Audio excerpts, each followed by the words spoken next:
Hi రా. అరే నీకు గుడ్ న్యూస్ రా. ఏంటి? గీత లవ్ సంగతి తెలిసి ఇంట్లో గొడవలు అవుతున్నాయట. గీతకి బయట సంబంధాలు వస్తున్నాయట.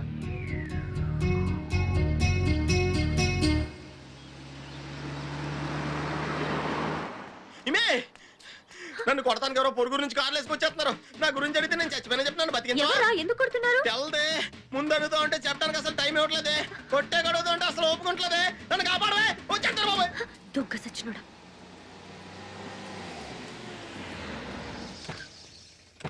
గంగాధరం గారు ఇల్లు ఎక్కడండి? దేనికి? గంగాధరం గారు అమ్మాయికి మా ఎంపీ గారు అబ్బాయితో పెళ్లి సంబంధం మాట్లాడడానికి వచ్చామండి. అడిగేది మిమ్మల్నేనండి, కాస్త అడ్రస్ చెప్తారా? అది అది ఇల్లు ఇదేనండి. ఒక నిమిషం, మా అన్నయ్యని పిలుస్తాను.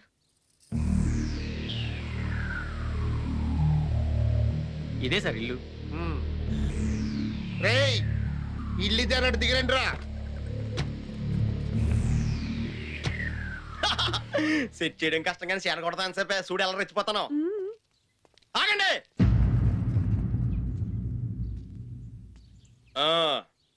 సంబంధం మాట్లాడటానికి వచ్చారా? అవును. ఇప్పుడు అవుతున్నా రావటం. ఈ వచ్చేదేదో నేను వచ్చి ఇంత ఘోరం జరిగింది కాదు కదా. మా ఇంటి పరువు పోయింది కాదు కదా. ఇదేనా నా బావా? బావా నా చెల్లెలు లేచిపోయింది బావా, లేచిపోయింది. రేయ్, సంబంధం మాట్లాడడానికి వస్తే సంబంధం లేని విషయాలు మాట్లాడుతున్నావు. ఎవడరా నువ్వు? పెళ్లి కూతురు అన్నయ్యనే. ఆహా, అయితే పెళ్లి కొడుకు వాడు కాదు, వీడు. వాడు నా పియ్యే. పెళ్లి కొడుకు అవడం సార్ మేము ఫిక్స్ అయిన మ్యాటర్ ఒకటే. బావా నా చెల్లెలు నిన్న పనోడితో లేచిపోయింది బావా, లేచిపోయింది బావా, లేచిపోయింది. నీ చెల్లెలు ఎవరితో లేచిపోయినా ఎక్కడున్నా సరే వెతికి తీసుకొస్తాను. నా కొడుక్కిచ్చి పెళ్లి చేస్తాను. వెతికిస్తారా? ఇప్పుడు అర్థమైంది బావా, నువ్వు మా చెల్లెల్ని పెళ్లి చేసుకోవాలని ఏ రేంజ్ లో ఫిక్స్ అయిపోయావో.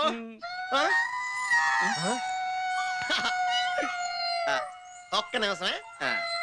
హలో సత్యబాబు, నేను కుటుంబరావుని. క్షవరం చేయాలి, గమనొచ్చాయి. ఏంటి? నిన్న అన్నవరం గుళ్ళో నా చెల్లెలి పెళ్లి రాత్రి 7:30 అయిపోయిందా?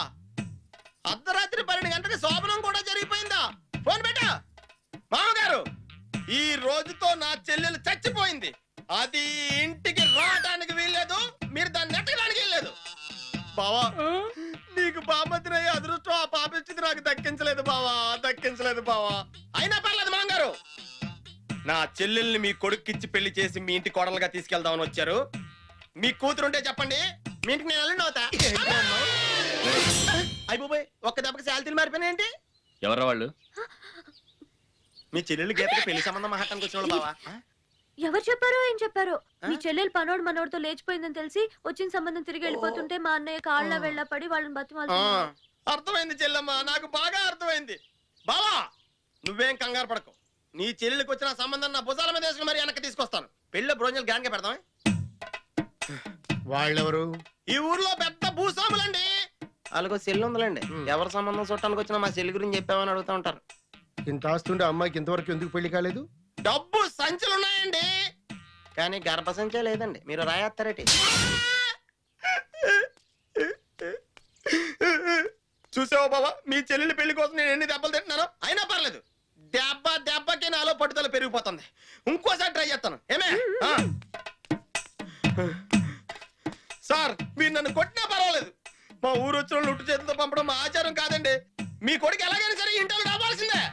మీ అబ్బాయి ఇంటర్వ్యూ అవడం చూసి నా చెల్లెలు ఈ సంబంధం చేసుకోలేకపోయానే అని చెప్పి జీవితాంతం కుళ్ళి ఏడవాలి సార్. అది నా కల్లారా చూడాలి సార్. నీ కసి తీర్చుకోవడం కోసమని ఇలాంటి దిక్కుమాల సంబంధం చేసుకోమంటావా? జాగ్రత్త, ఇంకా సిగ్గు లేకుండా నిల్చున్నావేట్రా? పదండి. ఎలానే బావా, వెళ్ళిపోతున్నారు బావా, వీళ్ళు వెళ్ళిపోతున్నారు బావా. ఏమండి? నా చెల్లి పెళ్లి కోసం నువ్వు ఎవరి కాళ్ళు పట్టుకోని అవసరం లేదు. వాడి ఎంపీ అయితే వాడి బాబు లాంటి మినిస్టర్ సంబంధం తీసుకొచ్చి నా చెల్లి పెళ్లి చేస్తా, ఈ ఊరి నోరు మూయిస్తా. చెడ్డ పని చేస్తాం ఈజీయేనే, మంచి పని చేస్తాం చాలా కష్టం. దా గమనొచ్చి